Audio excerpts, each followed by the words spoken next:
Julia and a guy sitting in a tree. Kissing. Hello, and welcome back to And Then We Kiss, the podcast on the funny, the confusing, and the unforgettable stories behind my kiss list. I am Julia, and today I am joined by a very, very special guest indeed. We are joined by my mom. Hello. I'm so excited to be here. I'm excited that you're here. Thank you. It's nice. It does mean a lot. Thank you. It means a lot that you're here. It's very nice. This is a big thing because I think that this has a lot of value, and I think also this is not necessarily something that you would expect a mom to do. So very warm welcome to you.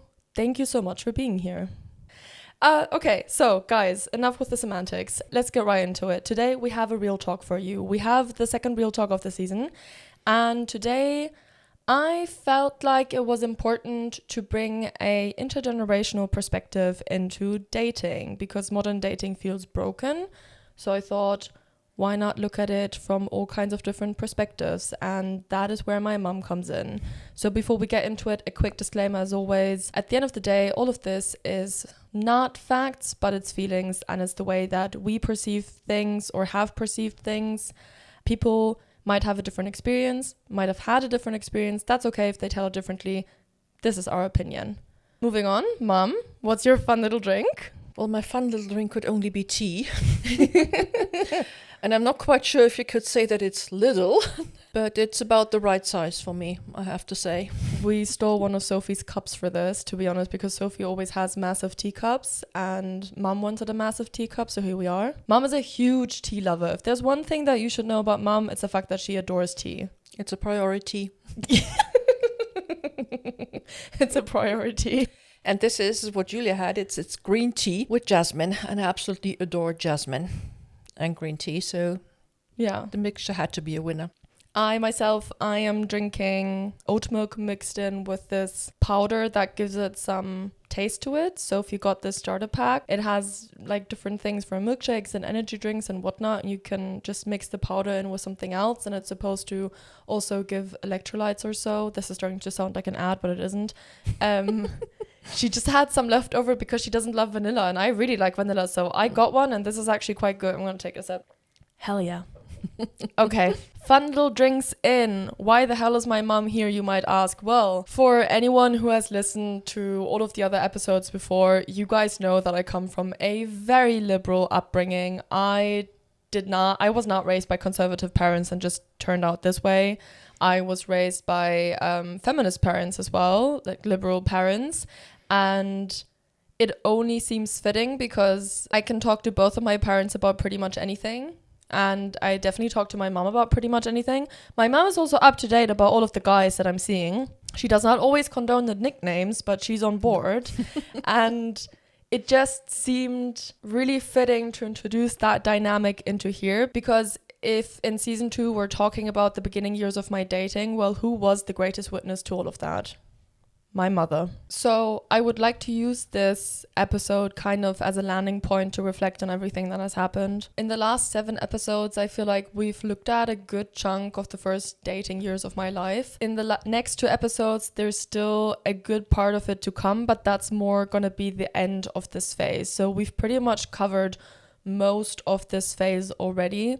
And by uncovering all of this, by really like going into it deeper than I've ever did, because I mean, quite frankly, I am a very reflective person, but I never went into it as deep as I did in preparation for these episodes.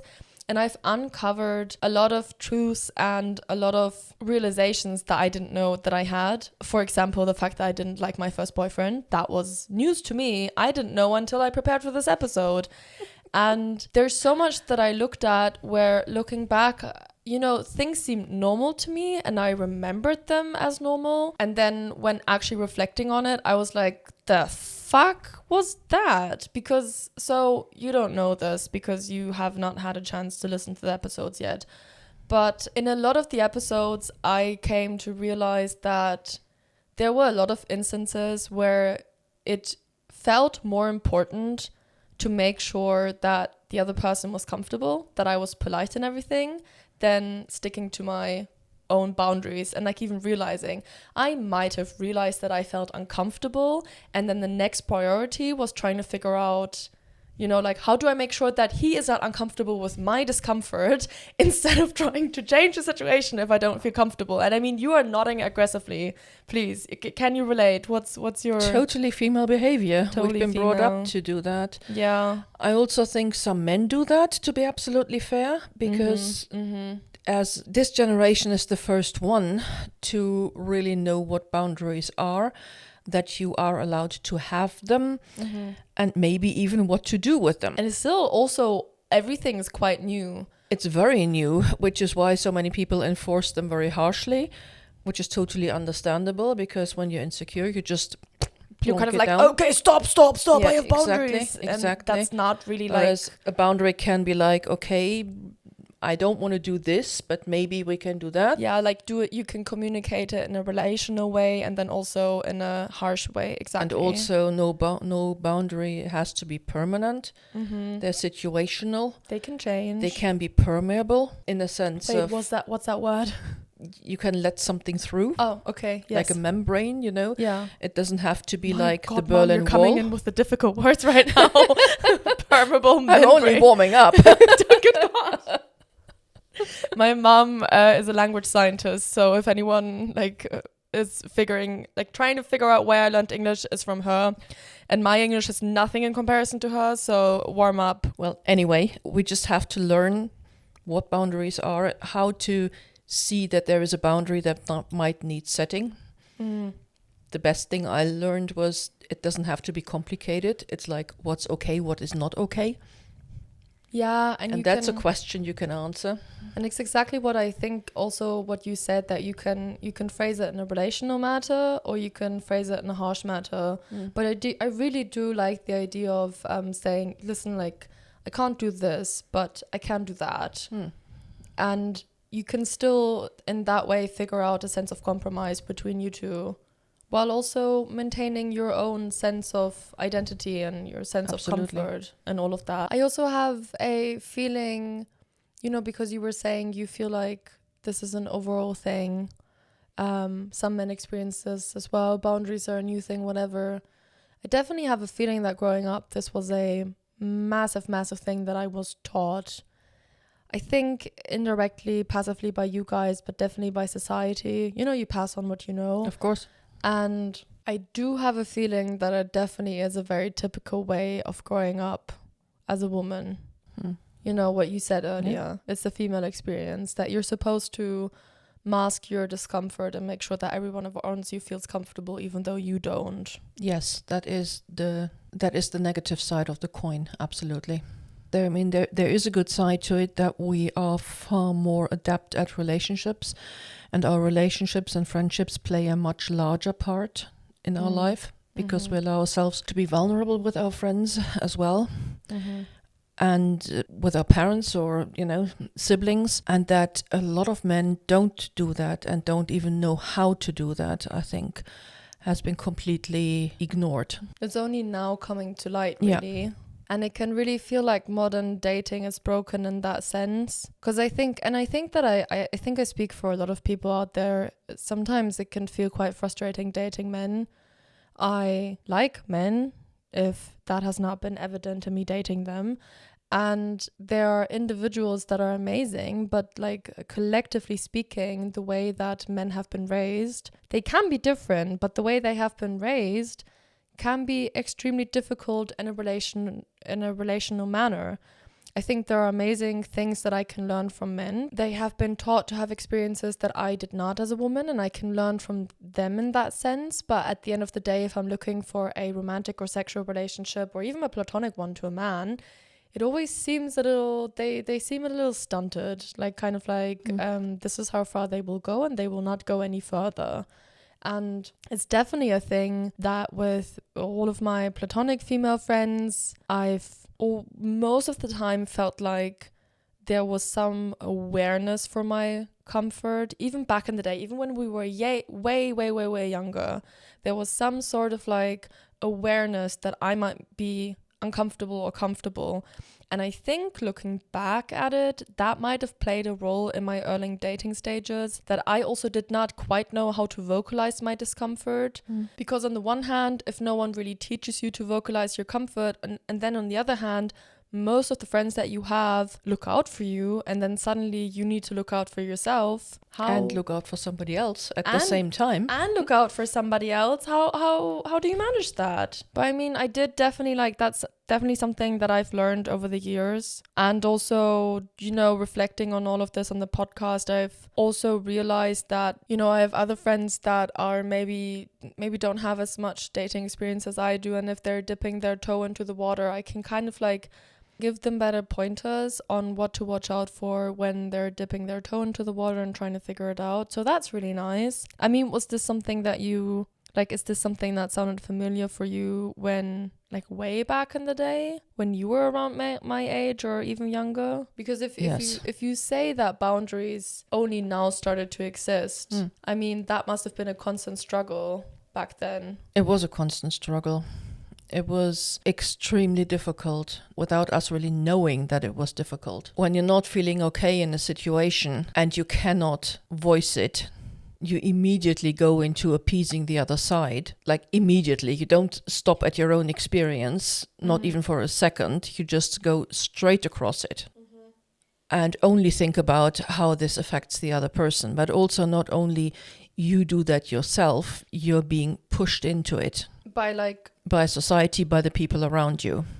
Because I remember people were trying to be helpful and nice, saying, look, but how must it affect your boyfriend if you're doing this? And that's not currently the point. How is it affecting me? But nobody would stop there. Which is wild considering the fact that they're like your peers, your friends, right? Like they should be thinking about you. Absolutely. That was a relative, actually. That was a woman I really looked up to. But that was the normal way of thinking, that you do not stop and look at yourself, but you immediately think, what about the other people? Or even worse, how would that look to others? Oh my God. Yeah. And you know what I find interesting, that it used to be this way, because I could imagine that there's this sense of, oh, it used to be better, because people actually used to give a shit about relationships. No. And I personally just feel like, I mean, how is it better? How can you be in a relationship if you don't know who you are and what you want? I think when people say it was better, what they mean is that they knew how to behave. And that it also didn't end as much. Sorry? Well, I think, relationships and marriages did not end in divorce as much as they do nowadays. Well, of course they didn't, because women didn't have a choice. Yeah. If you are not allowed to go out to work, or if you are not working outside the home, if you didn't know where to start, where would you even begin? And I think even when you had the rights to do so, like later on, I think it was still really difficult to leave, because there was a lot of societal shame to leaving your husband, to divorcing. It was incredible. Hollywood stars were frowned upon, to say the least, because they were getting divorces. I remember my grandmother was trying to get out of a marriage, and all her mother always told her was, but you would be the second one to get a divorce in this family. You cannot do this. That's wild. That it's really more like, what will people think of you? And yes. Also, what are the other people thinking, rather than how do you feel? Mm-hmm. The whole thing of what will other people think, and to be a respectable person, was massive value. And that, I'm not sure when that started to crumble. I didn't think about it as much. Your dad didn't think about it at all. And how can you, at the end of the day, how can you be in any sort of relationship if you are people pleasing and you're not vocalizing your own needs? Because I think I've been thinking about this a lot, because I used to be a massive people pleaser myself, and to a degree I still am. And also I have a tendency of actually dating people pleasers. I don't know if you've noticed that, but third boyfriend was the last boyfriend, he was a massive people pleaser. Oh, absolutely. And then also the situationship currently, also a massive people pleaser. And the one thing that I've noticed with dating a lot of people pleasers, with being one myself, is that people pleasers are so incredibly busy making sure that you are pleased, that they take a massive step away from their own identity. And if they're not in touch with their own identity, then you can never get in touch with their identity. So the relationship that you have to a certain degree is built on a false narrative because it's a version that they present of themselves to you, one that pleases you, rather than the actual like ugly truths and the good sides as well of them, which would make it an actual deep connection. I know. I actually, for the first time in my life, really felt that with your last boyfriend, because I really liked him. You know, I absolutely loved him to bits. But I always had the feeling like I was standing on sand. And that it would like fade, like kind of fade away in a sense? Yeah, sort of that the ground was shifting under my feet. It didn't feel stable. Because I didn't know, was he saying this, you know, to please me, or was he... Because he actually felt that way. Yeah, exactly. I think he was also... I mean, okay, to be fair, this isn't an episode about him, and also we're not going to do an episode about him this season. That's a conversation to be had in a later season. But I actually can say I do think that a lot of the things that he said to you was also out of people pleasing, because it was very important to him that you liked him. That was very important to him. But anyway, getting ahead of ourselves, at the end of the day, you know, how can you have a good relationship if you cannot even vocalize your discomfort? And if no one is giving you space to vocalize your discomfort. And I feel a little sorry that, like, I felt so much anger going through all of these episodes and going through all of these moments when I was younger, and kind of just thinking to myself, like, how could that happen in a sense? How does a society just kind of let young girls, 18, 19, 20, whatever, go out and have these relations to men, or like to anyone really, and not even teach them to look after themselves? And I felt really angry. But then I think it's a really good reminder that at the end of the day, you know, boundaries are an incredibly new thing, and that we have come further than it feels like.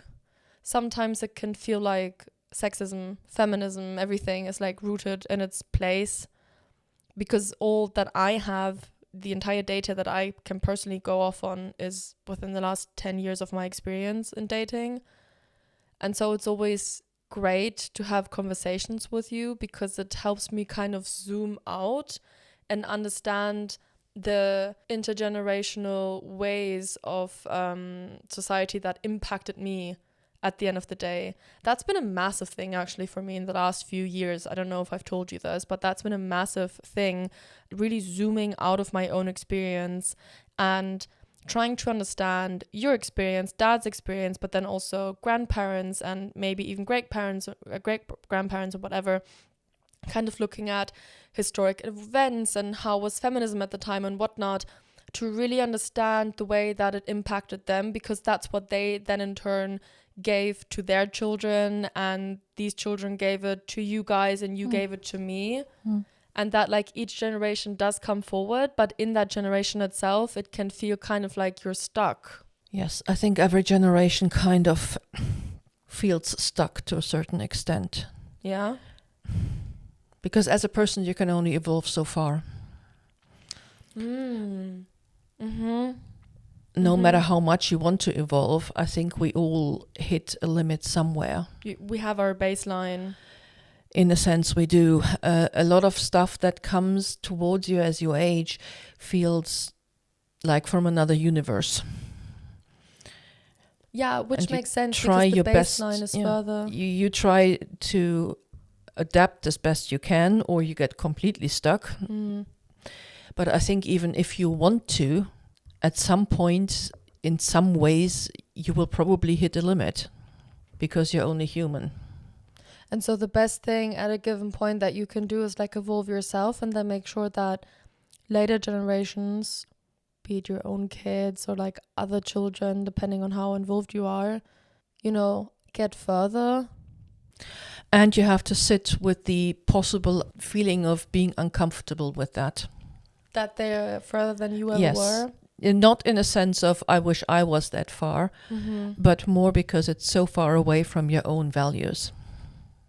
You know, I think that that's something that you actually do really well. Thank you. I didn't realize. Well, because I feel like I keep saying, you know, I've been raised by liberal feminists, so of course I am who I am. But I know that I push the script a lot further than you feel comfortable with. And I know that you were, and maybe even still are to this day, like a little wary about the podcast, for example, or maybe like a certain social media presence or whatever, or maybe also just my dating life.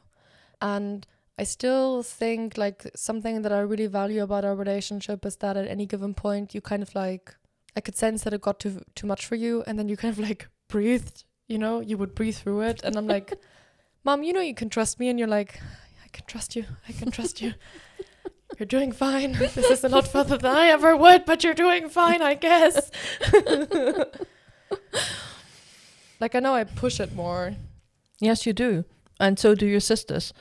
But I think it's a good thing, because how on earth are we going to get anywhere if we don't? Well, it's really interesting that you just kind of have to accept at any given point that your generation is only going to get so far in the evolution, and that, like, you know, real development happens over generations, so to speak, and that I might see the development that I want in terms of feminism. Like, I might see it in my lifetime, but I'm probably not going to see it in my own generation. I'm going to see it in younger generations. Most likely, yes. And that is a great thought on the one hand, because, you know, we're going to get somewhere. But on the other hand, that's a disastrous thought, because that means, like, you know, my generation, even if we develop to a certain degree, we're always going to be stuck. But then if we look at it from a hopeful perspective, I wouldn't say you're going to get stuck, though I might have said that earlier. What I mean more is you're also going to be at a point in your life where these kind of struggles are not quite so central to your life anymore, because you have other priorities. Priorities. That too. By the liter, I might add. And the other thing is, whether you have kids or just have younger people in your life, no matter what relationship you have with them, it also becomes important to lift them up. Because, like it or not, our lifetime is limited. And so at one given point, it just like naturally occurs that you stop thinking about yourself as much and you start thinking about the people around you, in that sense. In a sense, I mean, for me, if I want my daughter to have a better life, I have to lift her up to do these things, whether I might be comfortable with them or not. And no, I wasn't always comfortable with them. I remember some phone calls that we had, but you always like pushed through. Good to know. It's also what you've been brought up to think was a future you should want, like marriage and kids and stuff, and which is all nice and fine if that didn't turn out well for you, in terms of pushing your daughter further. But for me, it was really something that has made my life. It was a brilliant experience for me. It still is. Every single day. I also know that does not go across the board, but it really becomes important. Well, if you have that as a value, it's kind of difficult to see that your kids don't. Because you want to tell them, look, this is really good, it can be really good, which is silly. Does that make sense? Very much so, but also different perspective on that, actually. This was a breakthrough that I actually had in a couple of earlier episodes. Quick recap, because you don't know the ins and outs of it. I think there's a difference between value system and output, and that's actually something that Dad taught me, but he taught me that in a very, very different example. So it took me a long time to actually use that information and put it towards my life. But I think there's a difference between value system and output. If we look at having children, for example, having children is an output, not just because you put children out in the world, but because yes, you know, you have an idea behind it, you have a value system behind it that drives you towards having children. And for example, that value system could be that you want to be a part of younger generations' lives. You know, you want to help form the next generation. So one output, one possibility to fulfill that value system could be having children of your own. But there's also different outputs to fulfill that value system. Of course. And so I think to a certain degree, we do have the same value system. We just might have different outputs. Very, very true. And so I think if we get like stuck collectively as a society on like these outputs, you're also not flexible enough in terms of like how your life might go, you know, because also that's like quick tangent, but that's kind of how like a lot of women also end up in these disastrous marriages, because they're so focused on wanting to have children that they'll just settle for any man who's like willing to give them children in that moment. Like super duper generalizing obviously, but like, you know what I mean? And I think if you're less so focused on the actual output and more on the value system, you're okay to wait as long as you need to wait until you find like a really good partner. And if it doesn't happen, then you're okay with it to a certain extent, because it's more so about the value system and bringing that to life in whatever way is possible at the time, you know, with whatever resources you have, rather than like holding so steadfast on to an output that you maybe not be able to actually do. Yes, absolutely true. And I can see enough young women of your generation not even knowing what their value system is, or the value system being completely externalized. Like, this is what you have to do. We actually talked about that in episode 5, yeah. That they're not getting anywhere. I think that a lot of people have to struggle with that. And as a generation, I think, in terms of feminism, you've come a very long way. I mean, if you think about it, 100 years ago, just over 100 years ago, women got the right to vote. Which is wild. And in Germany, they only got the right to vote because they'd lost the First World War.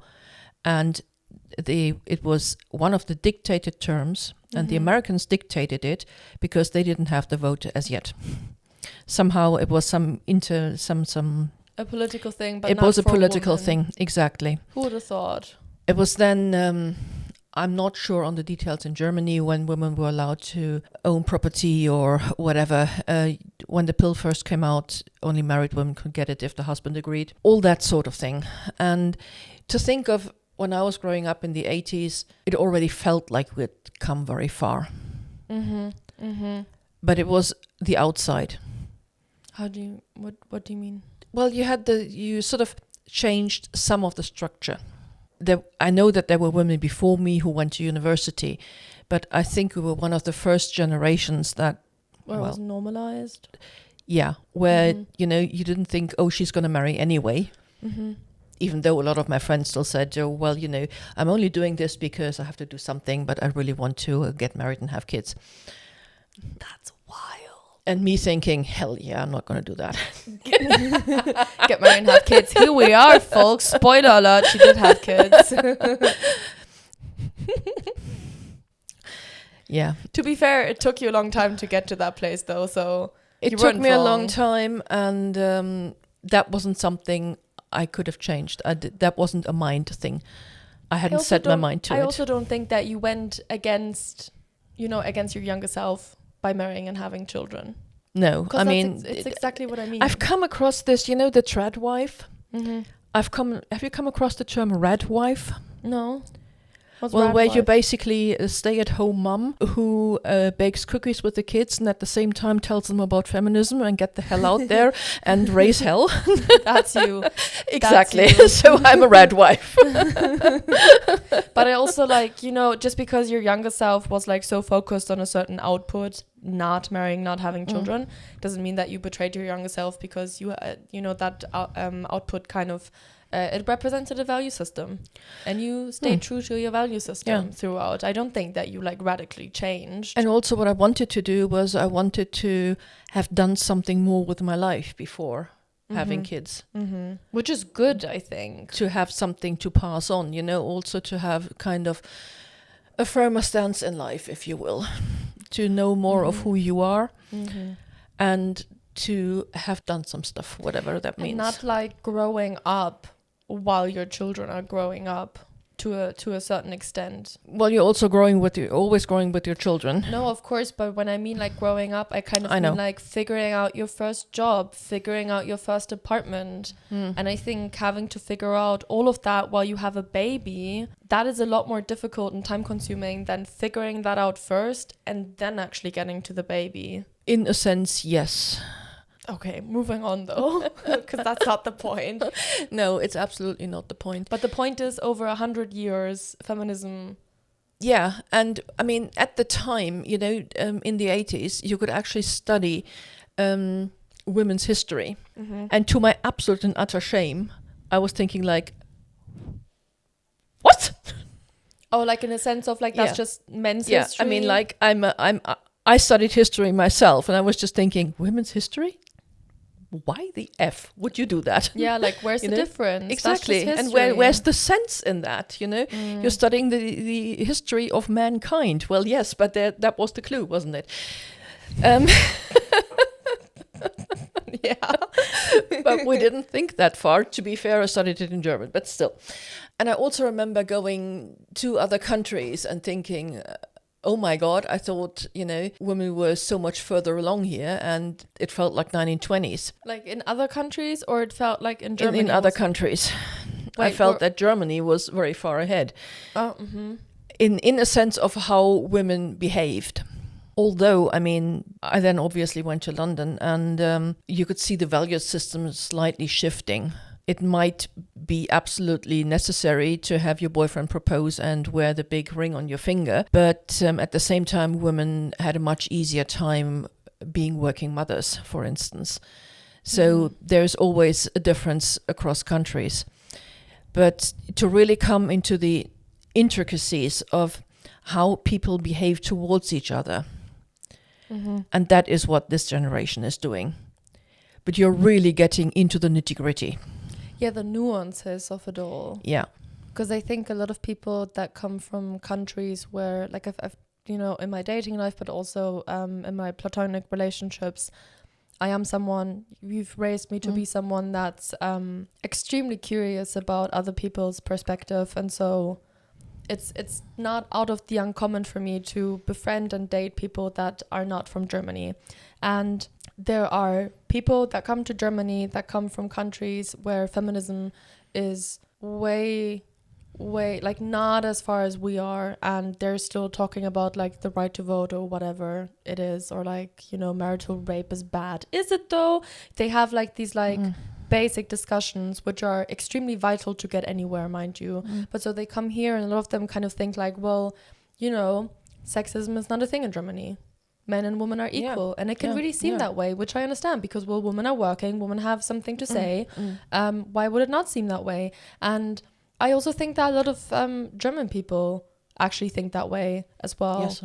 That men and women are equal, and completely, it's so easy to forget how difficult it can be to navigate the world as a woman, because the world was made for men, and always having to talk about the nuances, which is exactly what this wave of feminism is about. Also intersectional feminism, also a massively really important topic that just gained like awareness in the last couple of decades. I don't think that was that big of a thing back in your day. Good God, no. I think back in your day it was like very like whitewashed feminism, so to say, and then nowadays we have like intersectional feminism as well that takes into account that women of color maybe have a completely different experience, will probably do have a very different experience than white women, and I as a white woman have more privilege than a woman of color to an extent.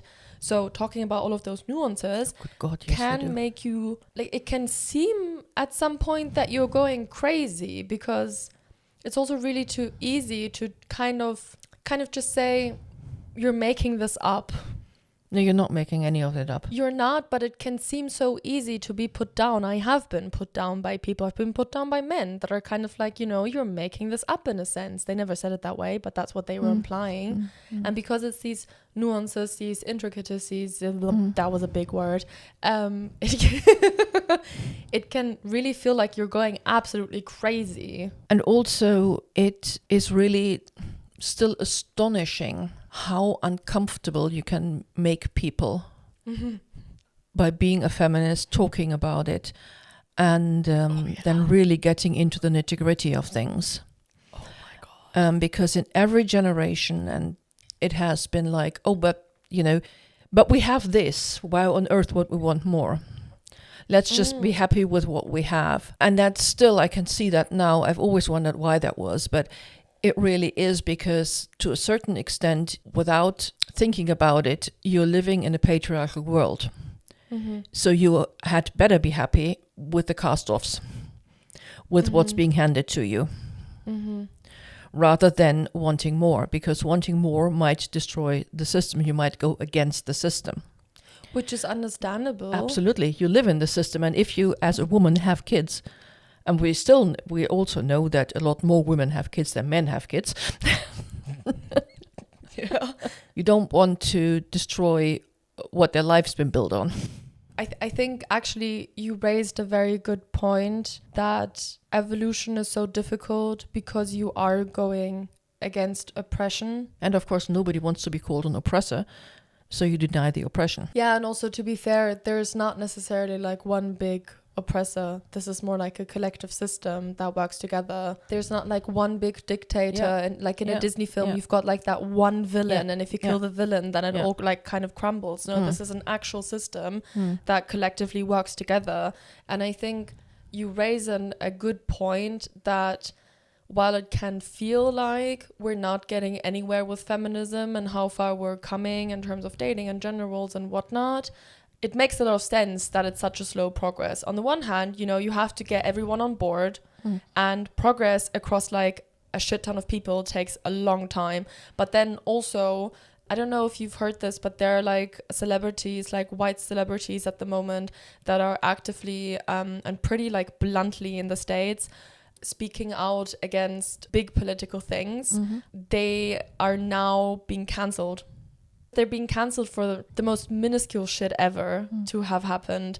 And people have this idea that it's an actual hate campaign, a smear campaign being started in the background because they spoke out against political things. And now they're using like anything like, you know, picked up the wrong fork, that kind of thing. Yeah, but of course, To but be that's like, a normal oh, thing to cancel do. her. Exactly. And so it makes sense because if you speak out too much, not even your like white privilege, not your anything privilege, even as a man, your privilege will not be able to protect you. So it makes sense that you only push to a certain degree because we all want to also self-preserve. That was a really long point that I just made. No, but you're absolutely right. And it happens to women, it happens to men, and you're only going so far. It's a bit like Moses, isn't it? To get biblical. Bringing Christianity into this is a wild turn. Oh, for heaven's sakes! No. Please This here he was shown the promised land, but he wasn't going to go into it. I think I forgot that part. Well, Moses led the Jews out of Egypt, and then he was shown they wandered the desert for 40 years, as people nowadays said, because men don't ask for directions. Yeah. At any rate, in the end, God showed him the promised land where his people would settle, but he was going to die beforehand. He would not set foot in the promised land. Oh, so he like, and he knew that, and he still like showed them towards it. Yeah. You know, I hate to say it, but that's a really good analogy. No, it's fine. It's Christianity and everything. Yes, I know it's a weird point for me to make, but think of it more of a historical point. Okay, fair. Okay, because I personally use the Bible as a historic document rather than anything else. Okay. Because it has been crisscrossed so many times, evaluated, and made sure that the stuff in there has actually happened, and a lot of it has. So, you know, it's a very good historical document. Okay. Well, anyway, but bringing all of this actually back to, you know, any sort of topic regarding dating, because this is a podcast about dating. Maybe we should circle back. I think all of this is to say that modern dating can feel extremely exhausting, and rightfully so it is. And it can feel like we're not getting anywhere, and it can feel like we keep encountering the same issues. And that's also because, quite frankly, we are. Yes. But if you need energy from anything, if you need to like get energy that what you're doing is the right thing by like pushing the boundaries of society in terms of feminism, and like wanting men to do more in dating and expecting them to do so, if you need energy and an answer that what you're doing is the right thing, then look at generations across and how far we've come. Yes, because absolutely. It can feel like we're not getting anywhere, but it makes sense because, well, we're not really going to get that far. But as a society, we're going to get really far. Yes, absolutely. And also, we're still going to see progress, mind you. We're also going to get to the promised land, just maybe not as deep as... Yeah. No, absolutely. I mean, to think when I was 15, 16, I had a friend who actually went after the guy that she wanted. And that was a wild thing? Completely wild. Oh, wow. It was really wild. You know, actually, now that you say it, it makes sense because it's still considered wild that I go after men. Not as much, I think, as in your generation, but it's still considered out there. And I remember thinking when it ended, because he was the one who then said, look, I don't want to do this anymore. I thought, well, you know, what else could you expect? Completely ridiculous, of course, because relationships end, you know, and she was better off for it.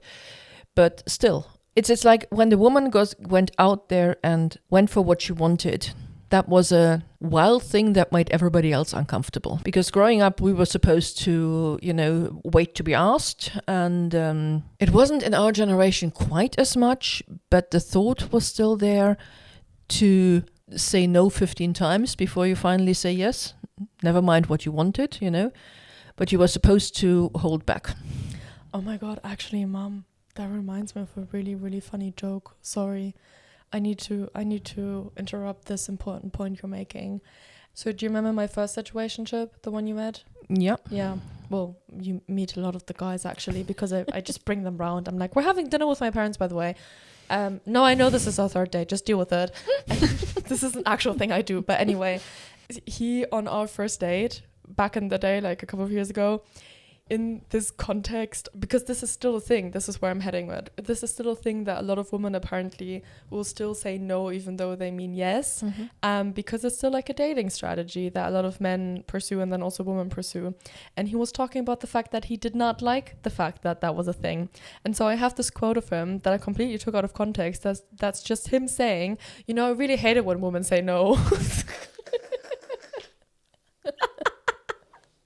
When you know him, it gets more there's a lot more context.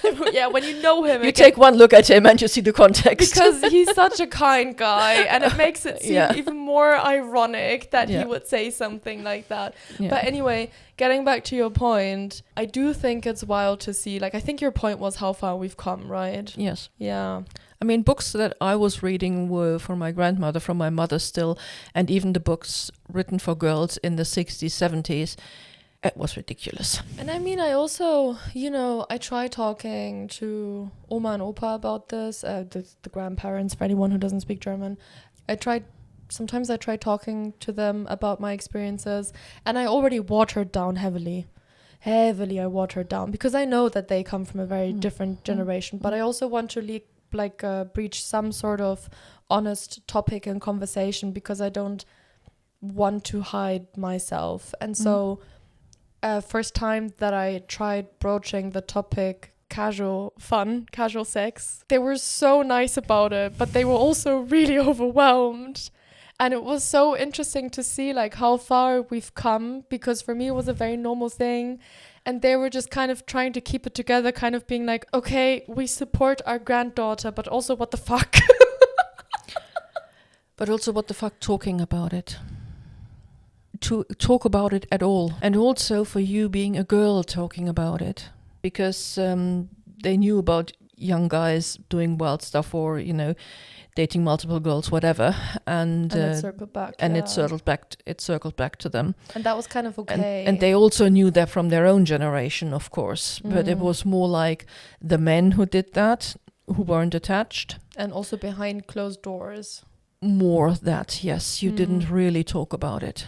That also really explains their reaction, because they were so kind about it, really overwhelmed, but very kind, because they kind of like finished the conversation with this kind thing of like that they see it as a sense of trust, that I trust them, that we can talk about this with each other, which I thought was such a nice way to end that conversation. A very loving way, because they were clearly like in over their heads, and we're kind of like, okay, what did our daughter raise as a granddaughter? I'm also the oldest granddaughter, mind you, so I really pushed it. Oh. I did water it down, though. I did not do like I'm sure you did. I'm sure you did. You know, I thought it made sense that, like, even more so you saying it now, it made a lot more sense. But looking at that conversation, you can really see how far we've come. Absolutely. How far we've come, and that, like, that sense of frustration that we feel in modern dating is so legit, but also zoom out and we're a lot further. And this is just like, unfortunately, these are the things that we're dealing with, which is like communication and setting boundaries and emotional intelligence and emotional self-regulation, and especially men learning all of that.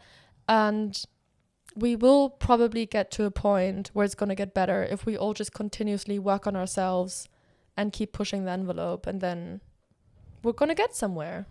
Yes, you absolutely will finishing get somewhere. note. You are getting somewhere as we speak. Yeah. Because also, just if we just compare me when I was way younger, like a decade ago, and then me and nowadays, it's already changed so much. Absolutely, it has. It's already changed so much. It kind of makes sense, because the younger you are, the more impatient you are, of course. Yeah. And you are up against a lot. And I think because this has been going on historically for such a long time, you can see it's only coming into consciousness now just how much you are up against. Because back then we thought the vote would do it. Mm-hmm. And every you next unpack- step would do it. Well, and it you didn't. Unpack more and more and more. Yeah, but you're packing a lot more into it. And I also think that men have never been as rattled as they are now. Good. Well, absolutely, it's a good thing. It's a good thing for them too. Yeah. Because this whole kind of bravado exterior has only led to the real male loneliness epidemic nobody talks about, like men having higher suicide rates, men drinking more alcohol, and men not having any friends, and old men whose partner dies first, not really knowing what to do with their lives. Yeah, so we've come incredibly far, and I think if you ever feel stuck, to just see how far we've come already across generations, and then also how far we've come in the last decade already, and that this is the next fight and we're going to continue to do so. And I think if you flip that perspective that way, just to kind of end it on on a good note, if you flip the perspective that way, it suddenly seems a lot more hopeful. And for that, I really want to thank you for coming onto the episode, because, I mean, you know that I've been wanting to have you on this episode even before I finally decided to actually do the podcast. But you've been a special guest planned for ages now at this point. And I knew when I started doing this season that if I'm going to have you on any season, it has to be this one. And that's because I think your voice brings a certain amount of like authority with it, which is like, listen, I've lived this far, I know what I'm talking about, and like, sit down and listen, younglings. In a certain extent. So I really want to thank you for coming on, because I think this was such a beautiful talk. It was really nice. One last point I want to make. If you think it's hard, it's because it is. And it's just good to see it that way. And just accept also. Yeah. It's okay. It's hard. It's okay. Yeah. It's okay for it to feel hard. It is. I think that we just uncovered a lot more details than we were expecting to uncover. That is very true. And I think that's one of the things that I really like about talks with you, that I think we push each other in terms of feminism. And I really appreciate that I'm never done learning from you, but that also you are willing to learn from me. Oh, absolutely. And I think that like intergenerational talk, this is my favorite word of the episode. And I think that intergenerational talk, like really, it gets you somewhere, because I get to learn from someone that has decades of experience, but then you get to learn from someone that has an entirely new perspective. And I can see where you're going, and I really love that. Yeah. I appreciate you, Mum. Love you. Love you. Okay, guys, time to wrap this up. If you like this episode, and I hope you do, because I mean, hello, my mum was here. But if you like this episode, please give it a like, please give it a follow, and then also comment below if you think that dating has actually, if we're making progress in dating, or if it's actually getting worse. What's your perspective on this entire thing? Feel free to follow along on all of the socials. They're linked in the description box as always. In 2 weeks' time on the next episode, which is going to be the second to last episode of the season. My God, time flies when you're having fun. Sophie's going to be back and we're actually going to talk about my second boyfriend ever. Mom is already making a face because Mom knows where this is heading, so better tune in. Until then, go kiss someone and berate them on feminism afterwards and tell me all the details. And, have fun until then. I'll see you in the next one. Goodbye. Goodbye.